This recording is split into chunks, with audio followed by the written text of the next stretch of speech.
Welcome into the Feelings Over Facts podcast.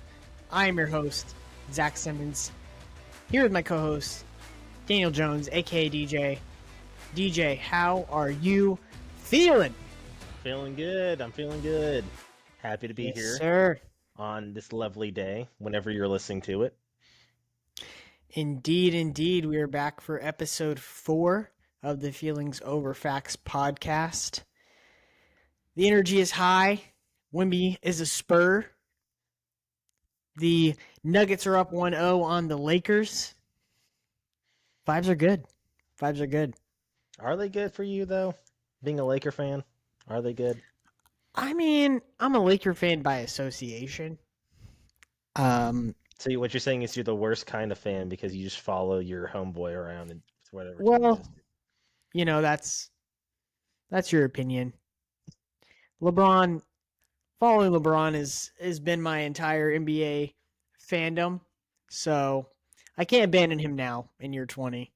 I'm riding it out, and then we'll see what happens after that. Maybe we'll have an episode where we bring various fans on from different NBA teams, and we have them try to convince me to bring my fandom over to their side. We'll see what happens. All right, everybody knows you're just gonna follow wherever Bronny goes, so it's fine because that's what you're gonna do. Because pretty much your fandom of LeBron is a sophomore and or junior in college right now. Yeah, well, USC, go Trojans. Uh, How dare you? You are a Vanderbilt basketball fan. yes, go Commodores forever and always. Would have No been matter nice how to see much, Bronny no matter how much it with my hurts. Commodores. Yes, sometimes it really does hurt, Anchor down. but we got an exciting episode for today, DJ. We're going to be doing a little recap of the NBA playoffs so far. We're going to talk about the Warriors dynasty. Will it continue? Is it over? We got a little bonus segment that we'll get to in a little bit, and we'll continue. We'll finish with a little bit of a little baseball talk. We haven't done any baseball talk yet on this podcast, DJ, but I'm excited to get into that. Ironically, both wearing baseball team hats. Didn't plan it. Exactly, yes. We did not plan it. I am an Atlanta Braves fan, but weirdly, this is the only baseball hat I have. So Don't let it him. Don't is what listen to him. Don't listen to him, folks. He's bandwagoning to the Dodgers. it is. It is what it is at this point.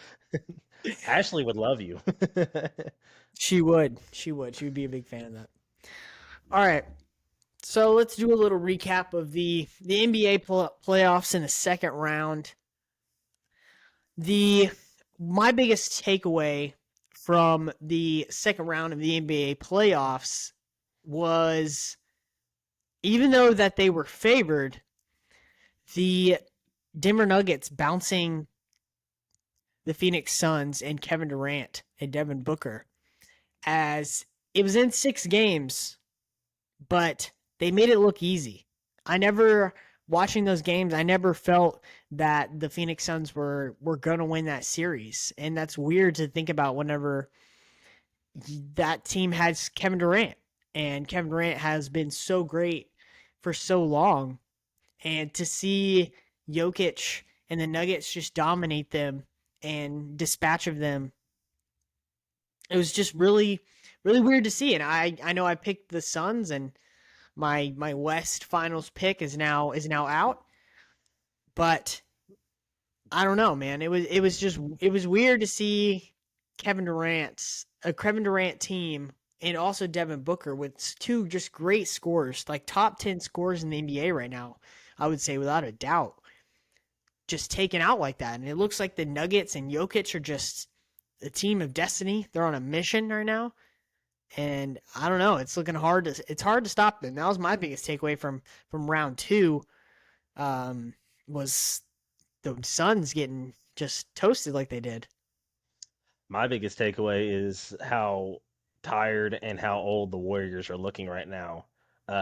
With their core that is, Steph, Clay, and Draymond. I think for sure this is the last time you'll see Draymond in Golden State. I think he'll be gone after this year. I think he caused too much drama. I think he. Now, don't get me wrong. I think Draymond's a great player. He's one of those players where if he's on your team, you love him. If he's not, you hate him. I respect Draymond. He's a great defensive player, but I think that it's time for them to move on and start getting younger again, and still pretty much just build around Steph because Clay disappeared in the playoffs this year. He did. He disappeared, and he wasn't the same Clay. He really hasn't been the same Clay ever since he tore his ACL in the finals against Toronto. So seeing the Warriors kind of show their age a little bit and show the wear and tear, and this happens to every great team that we see in the NBA. They get to the point where they can't do it anymore, or they get caught up by somebody, and then they either have to retool or it's done. Yeah, exactly. It's sad to see such a dynastic run appear to come to an end, but I think that if we're talking about the question, is the Warriors dynasty over? I think the question to that has got to be emphatically yes. I think that Draymond is leaving the Warriors. It seems he's up for a new contract, and we're gonna see if the Warriors give it to him. I think that he wants a lot more money than they're gonna want to give someone who sucker punched their new young player in Jordan Poole right at the beginning of the season. I think that kind of held a little bit of wrongdoings in the air for the entirety of the season, and I think that with Draymond Green being the leader of that team, the emotional leader at least, for him to do something like that before the season even gets starts, it just kind of throws off the vibe a little bit. And I don't know. I don't see him staying with the Warriors, and I think that he was a large. I mean, obviously Steph was the best player of this Warriors dynasty, but I don't see an argument against Draymond possibly being the second best player. He's a huge catalyst for the reason that they were so successful. I think that he provided a large physical and the just battle with other teams during this dynasty, and with him not being there and with Clay appearing to fall off, I think that this Warriors dynasty is just it's just coming to an end. And it's crazy to see that we saw the pre-Durant Warriors 73-9 get taken down by LeBron, and now we're seeing the post-Durant Warriors coming off a championship getting taken down by LeBron again. It's great to see. It all comes back to LeBron for Zach, is what it is. It always does, and it always will. What do you think, DJ? Do you think this dynasty is over? I think this version of a dynasty is over. I'm never going to count out Steph. And I think Jordan Poole kind of disappeared in the playoffs as well. It's honestly someone I kind of forgot about because he didn't do anything. He honestly played pretty He averaged bad. like eight points in the series against the Lakers. It was bad. Probably the worst kind of playoff performance you could have for a guy that you just signed to a big contract. I like some of their young pieces, and I still like Andrew Wiggins, who's a solid piece. But like I was saying, I think that Draymond's gone after this year. I agree with you on that. I think that Clay isn't going to be the same player that he has been unless he has some miracle resurgence this offseason that I don't foresee happening. Now, obviously, we could be wrong. It's not like we're experts or anything. Uh, Kind of. you know, I would claim myself an expert. on Warriors basketball or just basketball in general. Just sports in general. Okay, well, we'll need to get some certification for it, so that way. Yeah, I'm gonna hang it up. I'm gonna hang it up right here. It's gonna say sports expert right there. We'll get matching ones. There Perfect. you go.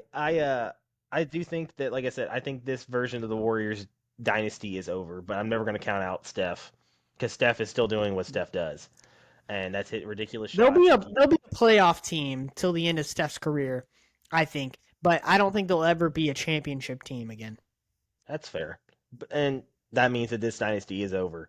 But and I guess on the same level, I am saying that it is over. But for me, as of right now, it's over in the aspect that there's so many teams coming out in the West right now that have such young talent and they're hungry. And this year they got knocked out by two older teams, being the Lakers and the Warriors. But I do think the Memphis, if Ja will stop being stupid, is coming. And I do That's a big ask. apparently. And then I think the Kings showed something that they haven't shown before in so many years. Like the And beam. light the beam. And then also, I like OKC's coming. I do believe that that team's got a very bright future, especially they still all that draft capital they still have. I like the the Mavericks if they can get Kyrie out of Dallas and just actually get Luka a legitimate non-cancerous teammate to their locker room. I think that they'll still be good. I think the Pelicans have a great chance to be good in the future with their young core. If Zion can get on the basketball court for more than how many games he played this year, I don't even know, like 15. That's a guess. I don't actually If even know. that, maybe Uh, 15. it's not that their team's not going to still be, like you said, a playoff team, but are they going to be a legitimate contender? I can see why you would say it's over because of the young talent that is around the West right now. Yeah. Yeah, for sure. I think that you hit it. You nailed it home there. I don't see this team ever, at least in the Steph Warriors time, winning a championship again. But it was a great dynasty. All great things come to an end. But we shall see. All right. We are going to go into. I don't know. Do you want to talk a little bit about your thoughts on Wimby to the Spurs before we move on? Yeah, yeah. Victor Wembanyama, the French giant, heck of a prospect coming out this year. I think that him going to San Antonio is honestly the best fit for him in his career, meaning that he's got Popovich there. Yeah. There's not another coach I'd bet on to make a player get to their potential than Greg Popovich, Yeah, especially he's active in the NBA right now. yeah. There's no active coaches that have a bigger legacy than Pop. I mean, you can maybe argue that Spoelstra might be a better coach, but as far as like legacy, great coaches of all time, Pop is definitely active wise the best one. See, here's another debate. All right, do you think that Eric Spoelstra is actually a better coach? Because I don't. I There's do. no I think he's the best coach in the NBA. of all time. Not of all time. I think he's Oh, the best active active right coach right now. now. Yeah. See, I think Popovich has an argument for all best all time. Yeah, for sure. He definitely is. Him, Phil Jackson Him, Phil are up there Jackson, at and oh, what's his name? Riley. Pat Riley. Yeah, Pat Riley. Those would be my Pat top Riley, yeah. legitimate contenders for Yeah, no, I'm greatest not coach of all arguing time. Spoelstra as the greatest coach of all time. I'm arguing him as I'm arguing him as the best coach in the NBA currently. I think that with the success that we saw him with the big three, with LeBron, him being able to manage all of that star power and to be so successful with it. And then now to go through a little bit of a rebuild and to be right back in championship contention again with a completely different team is very impressive. And I think that we have to kind of give him his flowers as, if not the best, at least one of the best coaches in the NBA. I don't disagree that he's a very good NBA coach, and I also think it's kind of criminal that he is or hasn't won Coach of the Year ever. I Yeah, don't that's think a crime. that is like that. Heard that stat That's the other day, disrespectful. and well, I get it on some It's level. because they give it to a coach where the year before the team was bad, and then they get good, like Mike Brown this year, like the Kings making the playoffs for the first time in 16 years. ages. Yeah, 16 years. Like, but he'd have never been bad with Spoelstra. He's too good of a coach for them to be bad. So He's it's been like, handed the kingdom though. Like Pat Riley gave him D Wade and all that talent, and I mean, don't get me wrong, D Wade was like by himself there for a couple years, but at the same time, like you had LeBron, you had Chris Bosh, you had one of the best super teams in the history of the NBA. So I get it, like why you wouldn't give it to him because I guess there's other teams in the NBA at that time that could have been rewarded their head coach of being coach of the year because of getting more out of the team that they didn't think was possible, maybe. And that's why I think Mike Brown's done something that so many coaches have gone to Sacramento that have not been able to do. So like I see that as it was pretty up. Like there wasn't even a debate for it this year. I do Yeah, think no, that definitely not. I think the reason why it's being brought up a lot, and this actually brings me to another question I wanted to ask you. We're going a little bit off script here, folks. It's all good. Uh, the the NBA play-in game and everything with the extra playoff games and getting into the playoffs, and then his whole playoff run. I think everybody's like, "Wow, Eric Spoelstra's a great coach. Look what he's done with an 8 seed and brought them all the way to where they're at." It's great, and I'm not saying he isn't. And they won game one. They came into Boston and beat the Celtics, which is, you know, fantastic. But you have to remember this is a regular season award. They did Yeah. not. They did not have a great season this year until they got into the playoffs. They had a bad start to the play-in game. They got smoked by Atlanta. Atlanta absolutely dogged them. Yeah. Yeah, I didn't even, it was a question if they were even going to make it into the playoffs, and now they're in the conference finals. It is, and this brings me to another question that kind of has to pertain to the Heat and their success now. Do you think the playing game is good for the NBA as a whole? Um, I mean, it depends what you think is good. If you think that good is it makes it more competitive in the regular season, then yes, I think it's great. I think that it allows more teams to have a chance at postseason success, and we're going to see more teams during down the stretch of the NBA be trying more. I think that it's good for fan engagement near the end of the season because a lot of times we see teams kind of pack it in last 15 to 10 to 15 games of the regular season.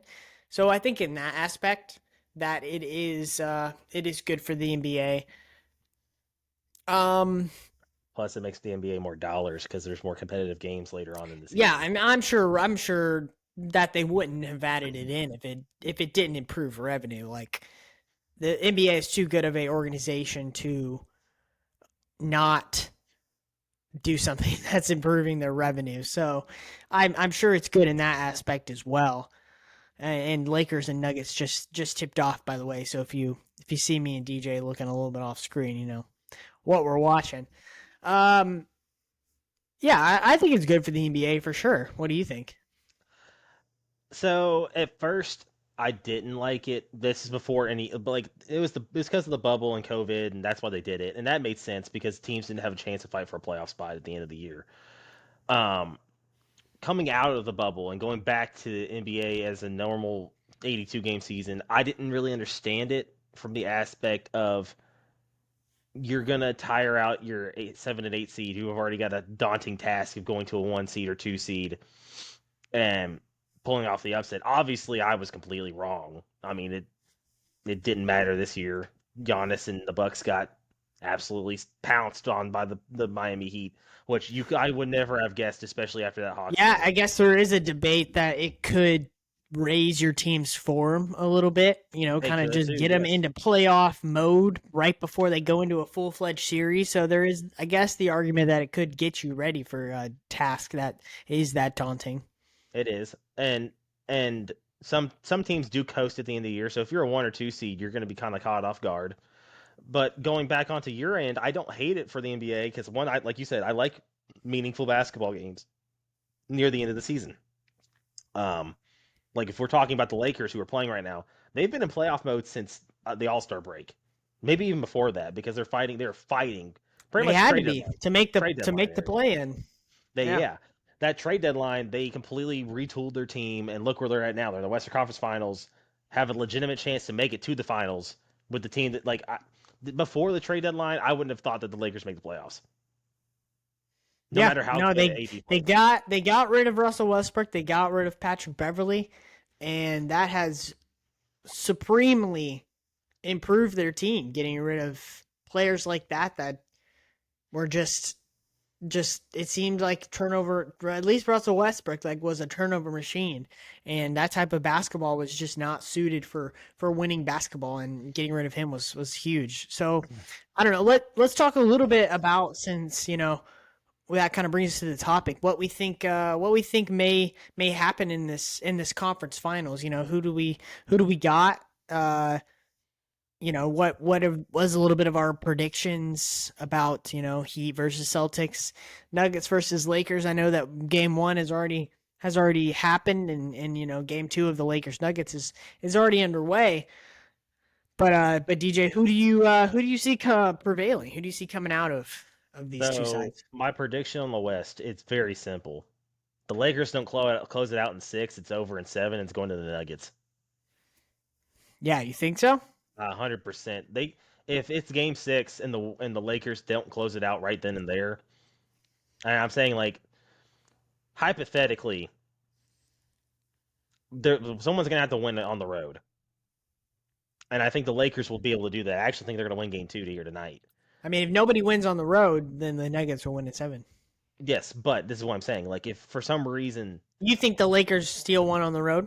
yes, that's what I'm saying. Uh, Okay. I say that the Lakers, if they don't win it in 6, it's over in 7 because I don't think going back to Denver is going to be very. It's the home court advantage, the altitude. It does make a difference. You tell any athlete will tell you that. Going back to Denver Game 7, winning and getting in scenario to the finals, it's over. But like I said, I think the Lakers can, if they do it in 6, or if they can beat them, if they close it out before 6, it's over. Like I have the Lakers winning in 6. Yeah, I'm right there with you. Actually, I could see. Actually, I'm gonna take it one step further.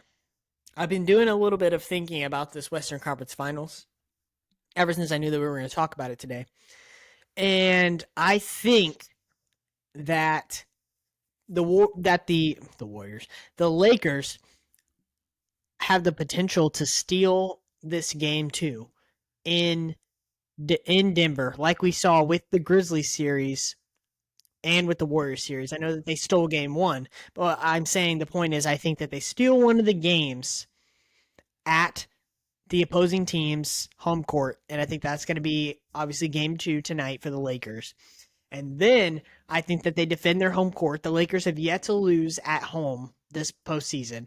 And then I think we have a 3-1 situation, and I think that Denver is not super playoff tested. I think that they could fold over, and we could see a Lakers in 5 in Denver outcome in this Western Conference Finals. At least that's the kind of the view that I am seeing right now. I think that I've liked the way that this Lakers team has been playing. I like that Anthony Davis has been aggressive. He's been the best player for the Lakers on offense and defense. And I don't know, it's crazy to see someone so offensively and defensively just dominant. I think that that's a lot of the things that people love about Wemby is they think that he has a chance to be a Kareem type player, to be a leader of the NBA, to be a not a leader of the NBA, but like to be one of the best players offensively and defensively. I think that we haven't seen a player since Kareem be the best offensive and defensive player in the league at the same time. And Hakeem Olajuwon. I mean, defensively, yeah. No, But I the mean, you Dream had Jordan. Shake. The Dream Shake. You had Jordan was in the league when Hakeem was there. Yes, but he won 2 titles the year that the Jordan wasn't playing. Okay, well, if you want to say maybe those 2 years, yeah. But for that If we're era, I'm talking counting about, Jordan in that era. Jordan was obviously the best offensive player in that era. if we're talking about best offense and defensive player in the league at the same time, since Kareem, I think I mean, Hakeem and Michael would be the two that I would say were probably right up there. Since like Kareem, don't get me wrong, I'm not saying you're wrong with the Kareem take. I'm saying that hasn't been that long since. Because even LeBron when he first was in the league, he's probably one of the best offensive and defensive players in the league. Right.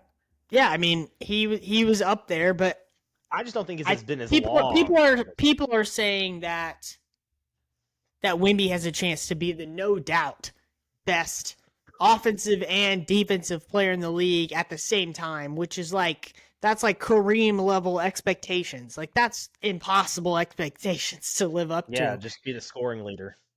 Yeah, it's basically you're coming into the league your first year and they're saying, "Hey, be a top 5 player of all time." If you're not a top player of all time, then you're a bust. Like that's extreme expectations that I don't know if he's going to live up to, but yeah, that kind of got off track there, but that's kind of my that's my kind of view of the Western Conference Finals. The Eastern Conference Finals, I kind of see. I know Miami stole Game 1, and that's going to make it really hard on this Celtics team. But I still think this Celtics team is going to pull through. I think that we're going to see a Lakers Celtics Finals. And as far as like NBA history goes, those are two of the probably most storied franchises in NBA history. So I think that it's going to be a Lakers Celtics final for the ages. 100% the most legendary franchises in the NBA. I mean, the Lakers Celtics rivalry is what has made the NBA what it is today because of Bird and Magic. So I don't disagree with you on that. I think it's going 7, and it's going to end up back in Boston, and Boston's going to have to do what they've been awful at doing this year in the playoffs, and that's winning at home. For some reason, they can't win. I say we. I am a Celtics fan. They can't win in Boston. It's been rough. It's like there's no such thing as home court advantage for this team. No, but like they win arguably better on the road. It's like this team does better when their back's against a wall and they're going against the world. It's weird because that's not what that's not the roadmap you want. That's excellent take. It's not the roadmap you want into going to the finals. And you want that home court advantage. You want to play well in front of you. But that also, if you play bad in that town, they're gonna let you know about it. They let them know about it in the Sixers series, and I mean, then Tatum came out and dropped 50 plus points. So 51. That's right. Beat Curry's record. That record had stood most points in a game 7. That record had stood for like 40 years, and then Curry broke it, and then it was broken 2 weeks later by Tatum. Yep. That's crazy. 2 insanely great players making great performances and doing what they do best. I just thought that was insane that it had been a record for so long, and then it got broken twice in like a couple weeks. Like that just tells you where the NBA is at right now. It's just points. It's just like point. We've never been an NBA where there's just been this many points. No, and I think it's only going to it's just going to keep increasing with how basketball's played nowadays. Yeah, for sure. All right, well, so you have Lakers Celtics as well, is what I'm hearing. Now, yeah, I thought the Nuggets might have a chance. Besides Jokic, what else do they have? Jamal Murray. Jamal Murray's got to play massive in the series. Massive. He's a good player, but he's not a great player. He's not a superstar.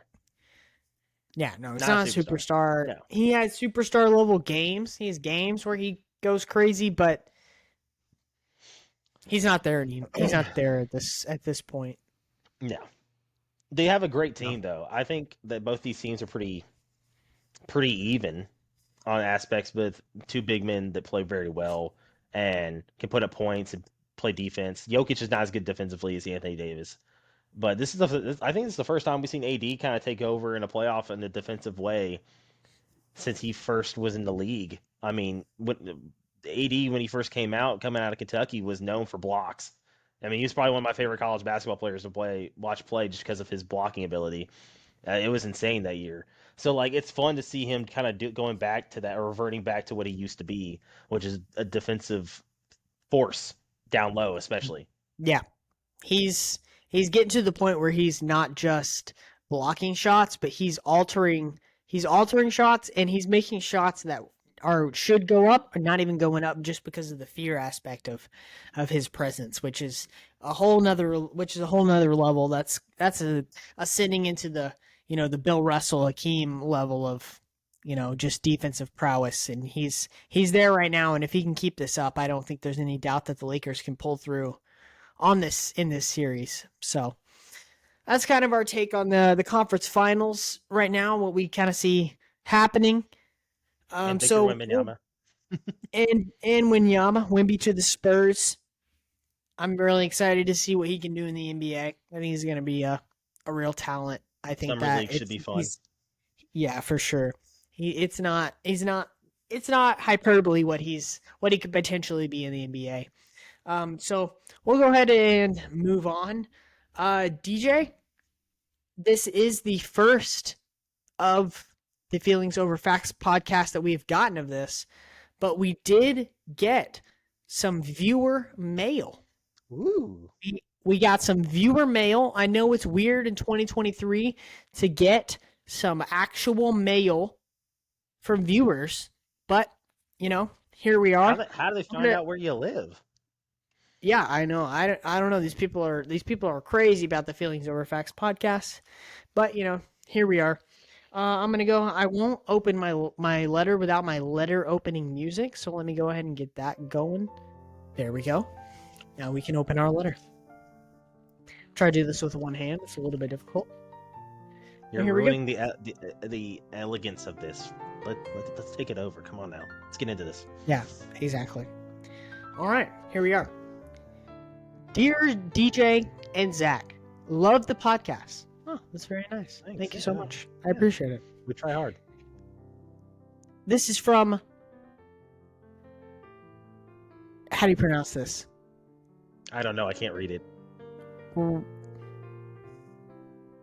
Roquan. This is from Roquan. It says, Dear... I was reading the bottom of it. Dear DJ and Zach. From Roquan. Love the podcast. Love all of the feelings and none of the facts. It's great to see someone who can bring such energy and prowess into a sports podcast. It's very refreshing to see. Thank you, Roquan. We really appreciate that. I had one question, though, and I'm very interested to see your take on this. Who in your lifetime would you say is the greatest college football player of all time? Sincerely, Roquan. So the question was the greatest college football player we've seen in our lifetime. So from Yes. 9 to 6 till now. Yes, right. indeed. We were both born in 96. Do you So want to go first, or do you want me to go first? I'll go first. I'll go ahead and go. I think, in my opinion, in my expert opinion, because we are experts here, Certificate that the greatest college football player in my lifetime would undoubtedly be Vince Young. I think that it's real hard to make an argument against Vince Young. I mean, when you think football, the sport of football, you think Texas, right? It's hard to think football without Texas. And in Texas, they claim the greatest football player in Texas history is Mr. Vincent Young. And I'm giving him the name Vincent. He doesn't claim that. That was from me. So here, a little breakdown on Vince Young. He brought the first national championship to the Texas program in 35 years. And the Texas football program is one of the greatest college football programs ever. That's not even debatable. When you look at all of the most watched football numbers, the most revenue generated football numbers, the Texas program is just in kind of a league of their own. They have their own network. It's kind of crazy at this point. I think if the state itself is trying to secede from the United States of America, and yeah, so the first national championship to Texas in 35 years, they claim him as the most important player in Texas football history.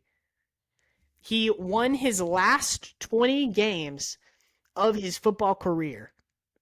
No other player has gone undefeated through their last 20 games of their career before Vince Young, since Vince Young. It's really kind of crazy when you look back at, as I was, his career, and if you look at his and then you could be like, okay, he did all of that. How did he perform in the biggest moments? How did he perform in the national championship? Oh, he only went for passing for 267 yards, rushing for 200 yards in the championship game against USC, and running for the touchdown winning play Such a pause on it. in the Yeah, I was trying to make it as dramatic as possible. In the championship game, and to bring it home for Texas, Vince Young is my greatest college football player of my lifetime. That was beautiful. That was, Thank you. I feel like I did quite good. That was beautiful. Made me almost want to throw my phone in a sidearm fashion to commemorate Vince Young. The sidearm bandit. Also, being a Titans fan, you know how I feel about Vince. Hey, you don't have to have the best form, you know. You just have to get the ball there. Not in college, because if you didn't have good form in college, it worked. Look at Tim Tebow.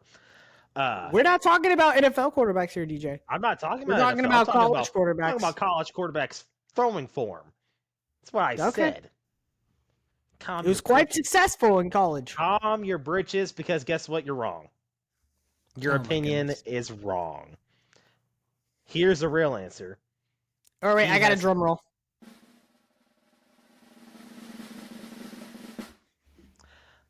Reggie Bush. In my lifetime, it is Reggie Bush. Easily Reggie Bush. Not even a question.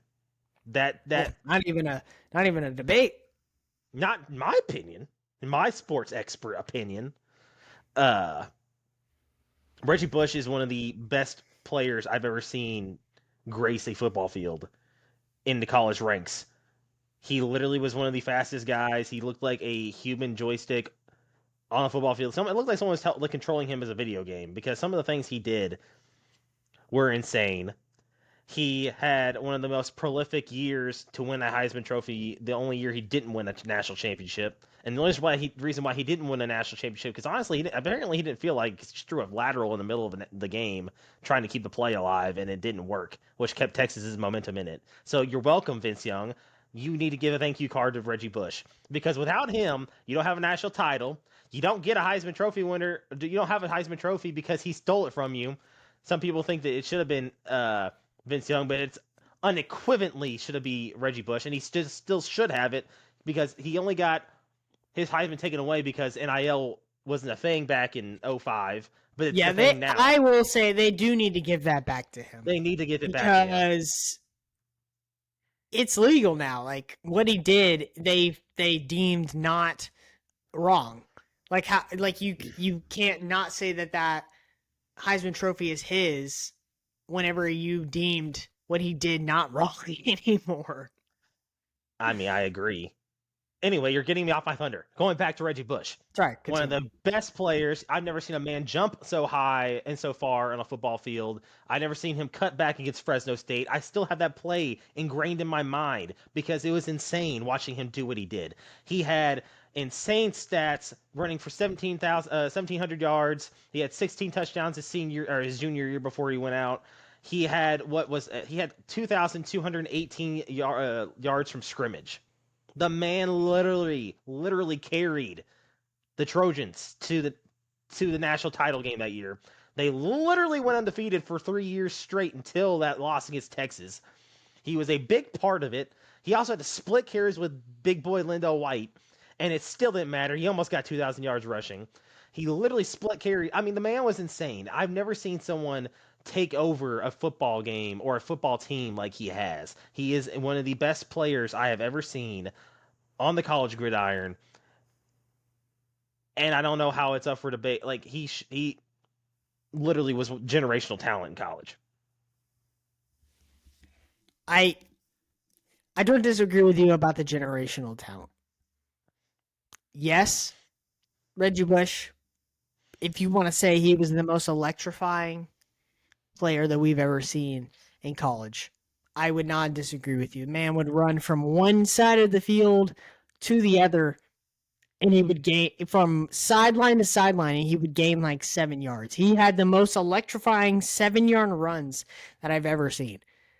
But they faced in the national championship, and Vince Young prevailed. He has 2 national titles anyway. It's fine. Right.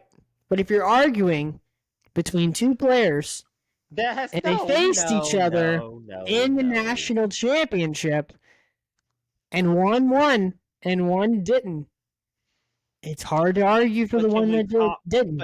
But guess what? He already was there. He already made it to the top. He already won the national titles. He didn't need to do it again, apparently. Yeah, apparently. You just have to say there's a one fumble, and that's not just Reggie Bush's fault. Yes, the fumble that he did, which was a pitchback, was his fault. Yes, but you have to blame that on the entire USC team for, I think, being too cocky because they hadn't lost in 3 years. I can't blame that all on Reggie. But Reggie was he quite literally is the reason why that team was one of the most elite college teams ever. Dynasty ever. A 3-year run. That 3-year run is. I hated USC growing up because all they did was win, and everybody tell me, hey, you gotta hate whoever wins a lot. But like growing up, remembering it now, it's like, oh my God, Reggie Bush was insane. And I'm not saying Vince Young wasn't great, because Vince Young was a great player as well. He's fun to watch. But for me, my greatest college football player I've ever seen in my lifetime, since I have started watching college football and could comprehend what was going on, it's Reggie Bush. Fair enough. There we go. So, thank you, Roquan, for your fan mail. We'll look out for fan mail in the future.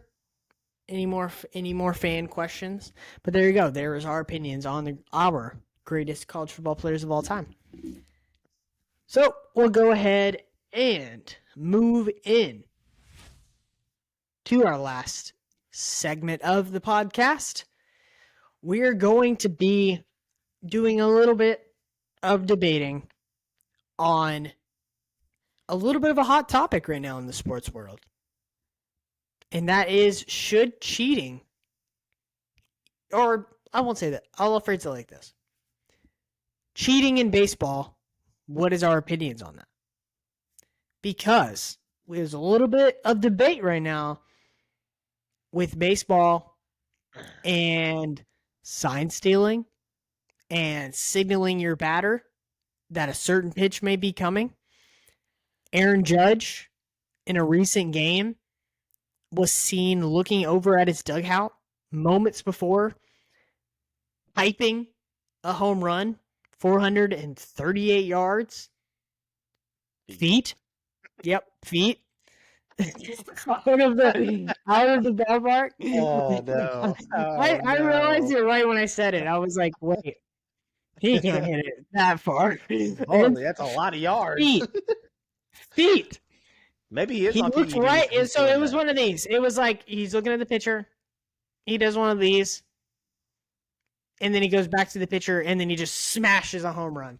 So it's like the rumor is that he looked over at his dugout. They told him like what they signaled him, like what kind of pitch is coming. He knew, he was like, oh, change up upper right corner. Okay, I'm on it. And then he just destroys a home run. So the debate right now is kind of like, cheating in baseball, like knowing the opponent's signs, giving that to your batter. Like, what is your opinion on it, DJ? So, I'll let you go first on this one since I went first on the last one. What's your take on that? So, should cheating be allowed in baseball? The question is, should cheating be allowed in any kind of sport? The answer is no. The only advantage you should have is if your players are better than the other players and they play better.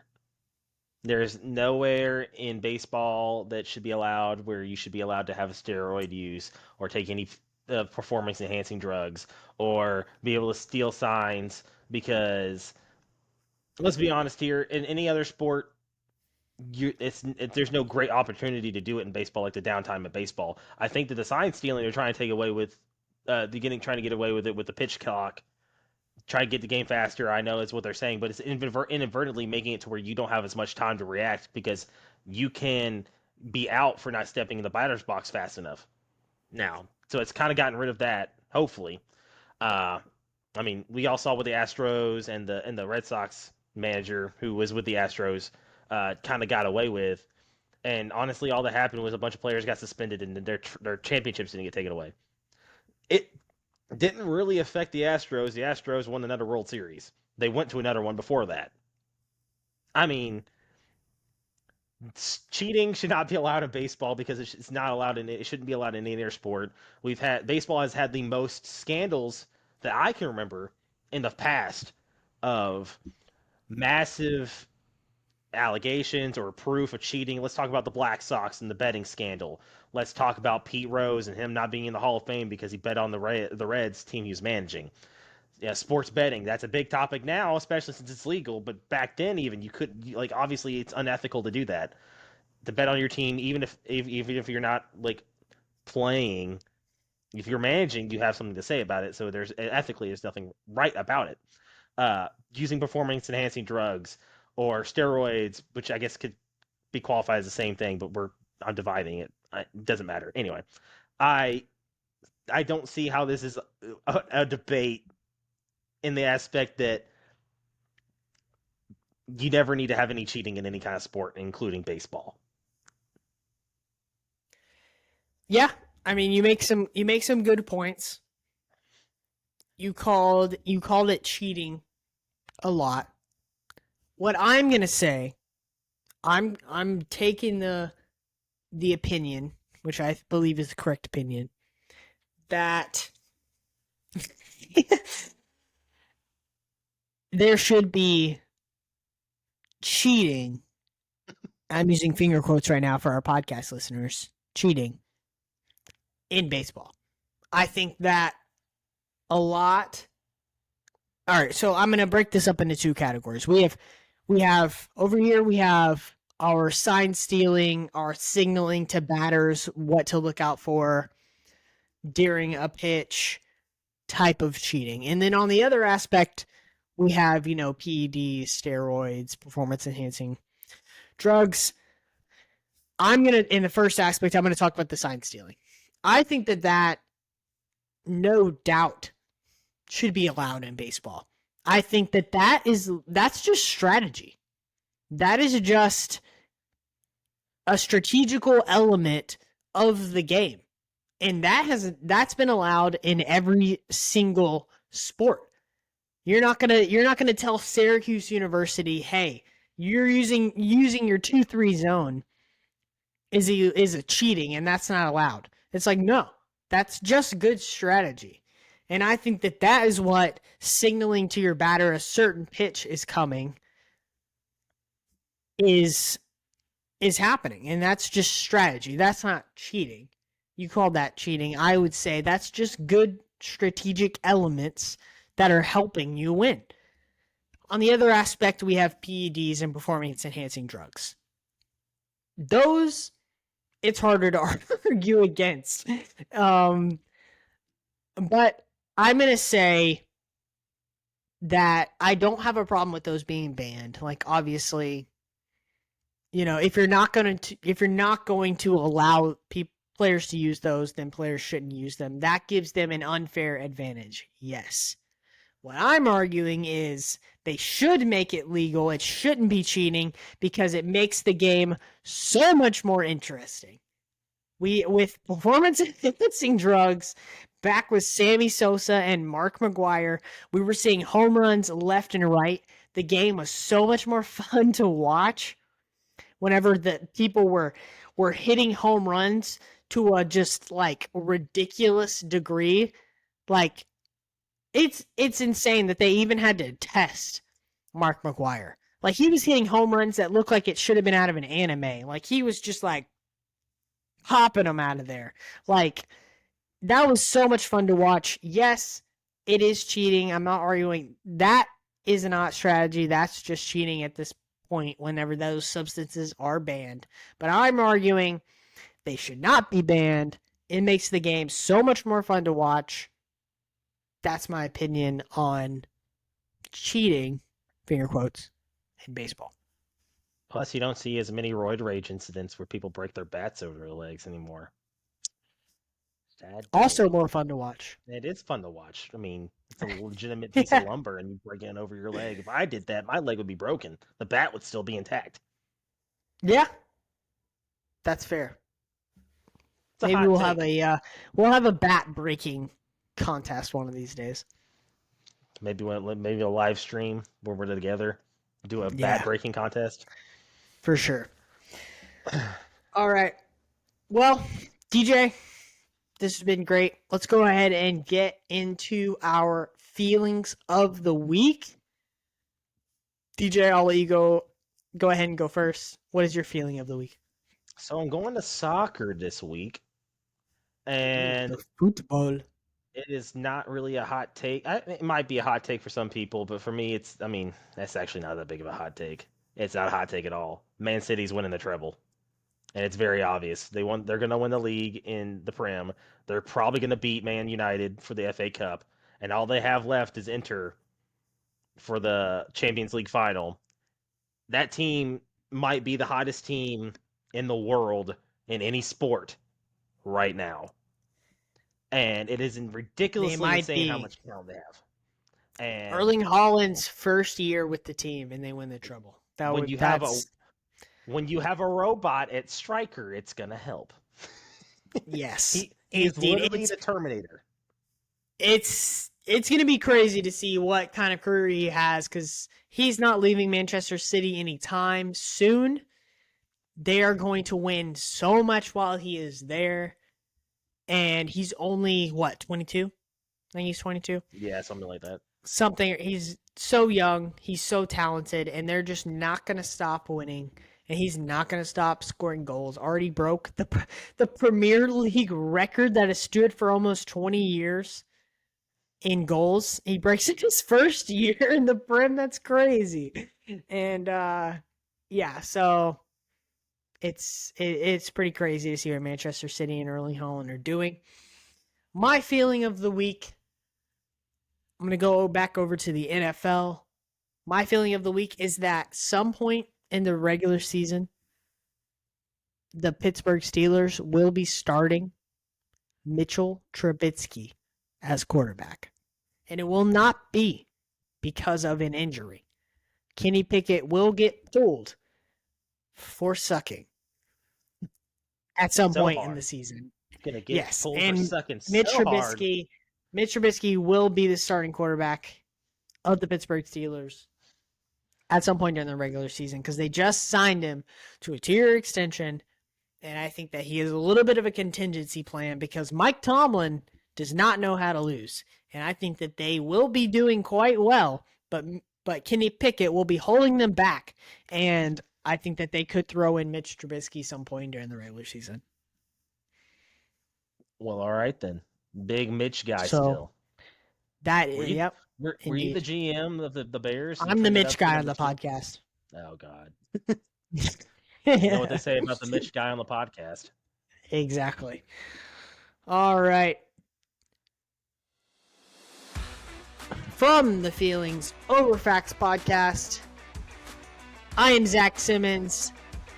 He is Daniel Jones, a.k.a. DJ. Thank you for joining us. Have a good rest of your evening.